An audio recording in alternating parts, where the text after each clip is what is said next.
Paham fasisme adalah paham yang benar-benar berbahaya, di mana banyak negara pada saat Perang Dunia Kedua menggunakan paham ini. Sebut saja Jerman, Jepang, Italia. Paham fasisme adalah paham di mana ketika pemangku kebijakan, pembuat kebijakan, atau orang yang memiliki kekuasaan mengeluarkan kebijakan tanpa menghiraukan musyawarah, tanpa menghiraukan diskusi, tanpa menghiraukan masukan, dan ia beranggapan bahwasanya apa yang ia keluarkan adalah yang terbaik. Sehingga paham fasisme secara tidak langsung tidak cocok diterapkan di negara seperti Indonesia, di mana negara ini benar-benar kultural, banyak budaya. Sebagai contoh konkret, Indonesia adalah negara hukum, sesuai dengan dituangkan dalam bab 1 pasal 1 ayat 3 Undang-Undang Dasar 45, bahwasanya negara Indonesia adalah negara hukum. Indonesia tidak menerima paham fasisme. Salah satu bentuk konkret nyata perlawanan negara terhadap paham fasisme adalah tertuang pada bab 9 Undang-Undang Dasar 45 kekuasaan kehakiman.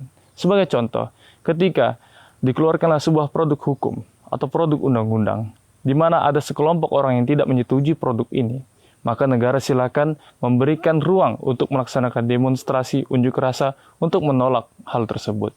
Apabila jalur tersebut tidak bisa ditempuh atau tidak didengarkan, maka negara memberikan opsi yang lain.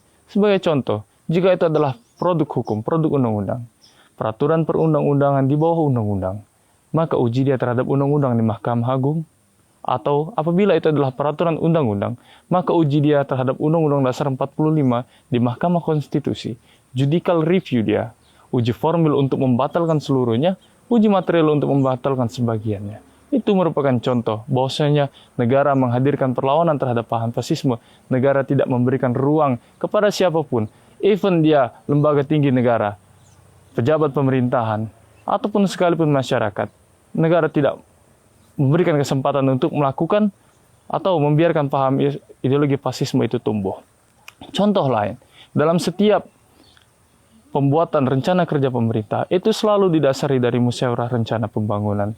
Tidak pernah sekalipun pemerintah mengeluarkan suatu produk hukum atau produk undang-undang atau sebuah rencana kerja tanpa melalui musyawarah. Ini sesuai bahwasanya negara Indonesia adalah negara yang menolak dan melakukan perlawanan dengan paham fasisme.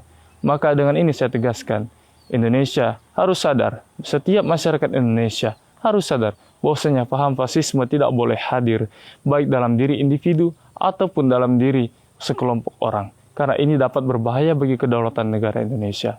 Dan saya akan mengakhiri point of view kali ini dengan sebuah kalimat di Lembaga Peradilan Amerika, bahwasanya Lembaga Peradilan Amerika percaya, in God we trust.